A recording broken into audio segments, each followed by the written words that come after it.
Bonjour à tous et bienvenue sur ma nouvelle chaîne Le Monde des Anciens par Samina Italie 2, qui est la suite du Monde des Anciens par Samina Italie. Alors, tout semble montrer que le piège se resserre. N'en déplaise à moi, je préfère la vie sur Terre à la vie dans l'au-delà, parce que la vie dans l'au-delà n'est qu'une promesse illusoire. Ceux qui ont vendu leur âme au diable aujourd'hui sont en train de voir comment les gens qui défendent Dieu, du coup, et, et son enseignement peuvent continuer de se battre contre les forces du mal, continuer de s'enrichir, même encore plus que ceux qui se battent du côté des forces du mal.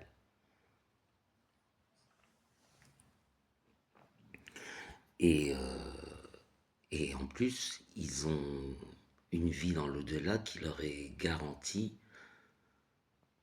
sans douleur, du coup, parce que la vie éternelle, c'est un éternel contentement, c'est une vie paradisiaque qu'on ne peut pas imaginer ici, de la terre.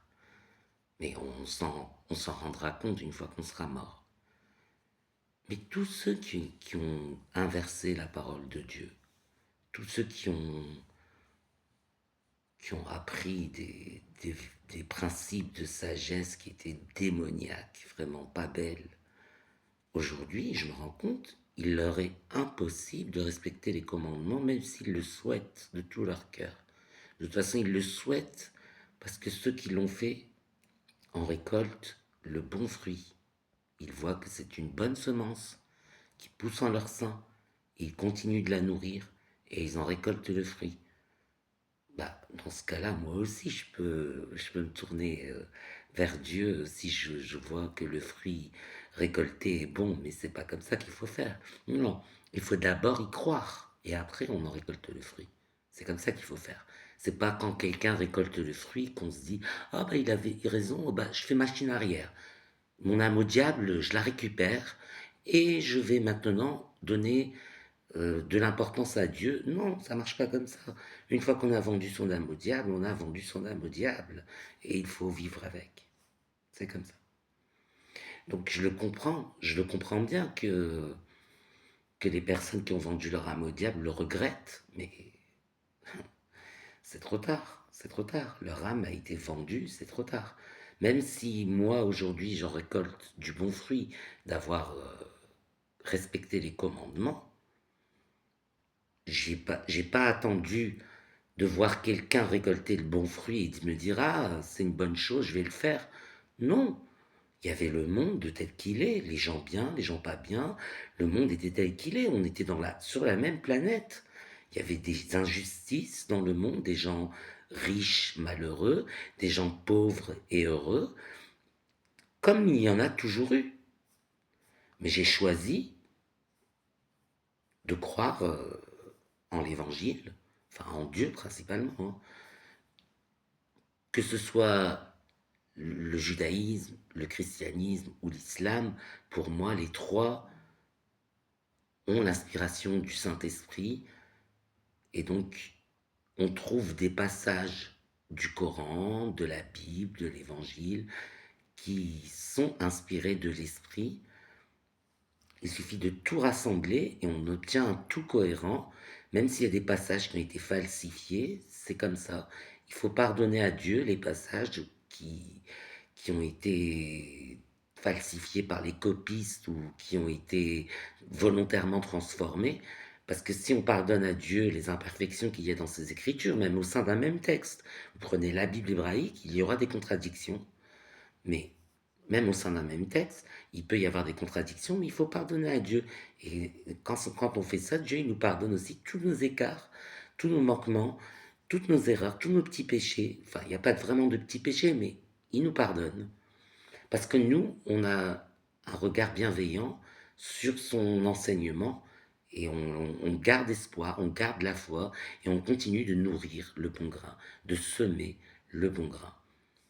Alors aujourd'hui, on le voit, plus ou moins, on voit les méchants être détruits petit à petit,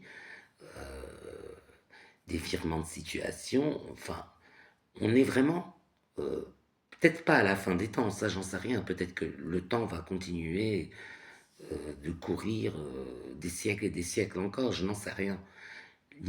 Personne ne saura ni l'heure ni le moment où ce sera vraiment la fin des temps. On le saura à la dernière minute. Mais en tout cas, nous vivons une période difficile pour tout le monde. Et les temps difficiles, ils étaient prédits. On vit des temps difficiles. Et c'est là qu'on voit la véritable foi des gens. Parce que dans ces temps difficiles, s'ils gardent la foi, ce sont de vrais croyants. Mais s'ils perdent la foi parce que ça va pas, j'ai vu des gens, des fois, dire oh, bah, je ne fais pas le ramadan aujourd'hui, c'est toujours des mauvaises nouvelles. Le ramadan, c'est tout un mois. C'est pas parce qu'il y a une mauvaise nouvelle dans ce mois qu'on doit stopper de jeûner. On doit au contraire continuer de jeûner et continuer de prier, par exemple. Mais même, j'ai vu des gens qui, qui le font, qui font le ramadan par exemple, ou le carême, mais peu importe, mais pas dans la bonne humeur, c'est toujours à râler.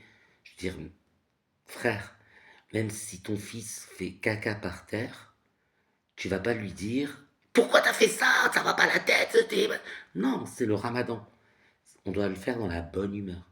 Tu vas lui dire, t'aurais pu te retenir sérieusement et tu l'aides à nettoyer, surtout s'il le fait pas, sans s'exaspérer parce qu'il veut pas nettoyer ce qu'il a fait.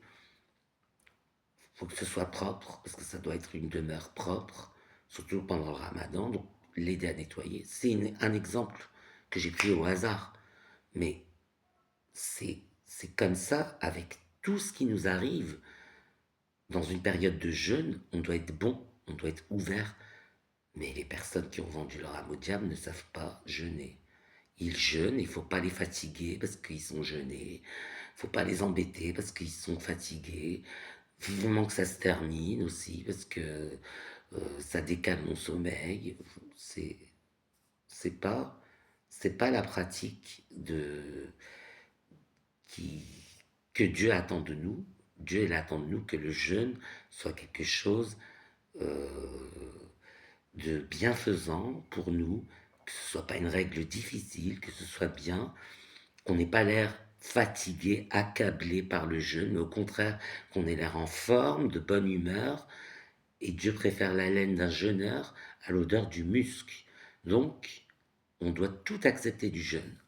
Et on doit tout accepter pendant le jeûne. Tout doit bien se passer et ça doit être une période de joie, pas seulement une période de restriction alimentaire. Il doit y avoir de la joie et on doit la témoigner aux autres et à Dieu surtout. C'est Dieu qui sait ce qui se passe dans notre tête et qui sait si on est content de jeûner pour lui ou si ça nous fatigue, ça nous accable, ça nous prend la tête. Dans ce cas-là, autant ne pas le faire.